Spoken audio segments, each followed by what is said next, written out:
By VKB Brokers het ons besluit om betrokke te raak by fietsry spesifiek. Dit is 'n nasionale sport wat baie vinnig groei. Julle sal sien op 'n dag soos vandag, dit is van nippertjies wat 7 jaar is tot mastermen wat ry. So dit is nie gekoppel aan 'n ouderdomsgroep nie. Dit is 'n ouer gedrewe sport en dit is waar ons betrokke geraak het in fietsry in die Vrystaat. Die baan wat hulle vandag ry is 4.5 km lank met so 180 meter se klim en dis 'n baie tegniese klim. So as jy gaan kyk hoe die baan lyk, dis baie klippe. Dit is nie soos in van die ander provinsies waar dit 'n maklike geleidelike klim is nie. Jy werk hierso. Jy verdien jou SA jersey as jy hom vandag wen hierso. Ag, is altyd lekker om hier te wees. Soos ek gesê het, dis een van die mees tegniese bane en dis iets wat is regtig kort in Suid-Afrika. Op die oomblik, elke baan raak net makliker en makliker. Hulle al die klippe weg as we gaan B-lyne ry. En dan kom jy in Europa en dan is dit soos is heel buite jouself. So ja, dis great om 'n baan te hê wat hulle nie die klippe uithaal nie. Elke lap is dit omtrent 'n ander baan en dis wat ons skoor.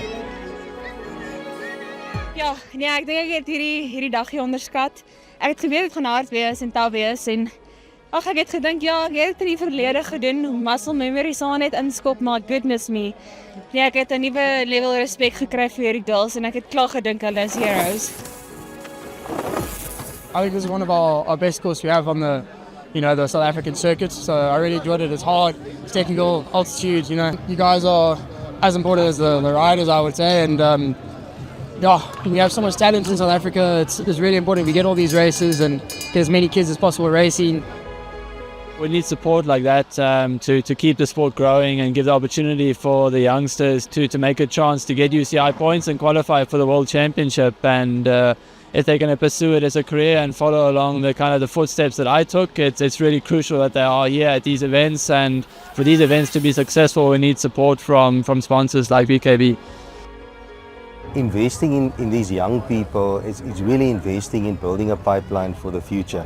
It's investing in leadership from a South African perspective. It's investing in the people that will sit in all spheres of society tomorrow.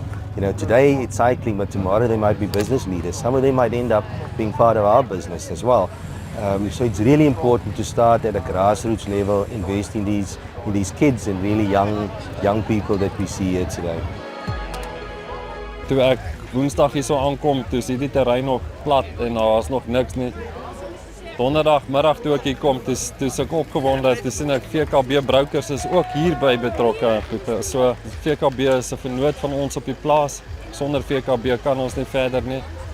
En om te sien dat hulle teruggee, soos op ander terreine ook, maar ook vir die fietsry. Ek het nie gedog hulle is betrokke by die fietsry nie. Was nogal hoendervleis lekker om te sien.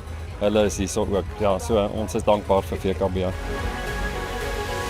What the organisers have going here is fantastic. To have a course like this, it's really like a top level course, especially where youngsters can challenge themselves, measure themselves, develop technical skills, which is so important as a foundation going into wherever you want to race. Yeah, and it's great to see something like this in the middle of essentially a city. I mean, it's accessible to everybody. Whoever wants to come here and race, there's the opportunity and there's points and there's competition. So yeah, I think we need to see more of these kind of things in South Africa and just keep growing and developing the sport.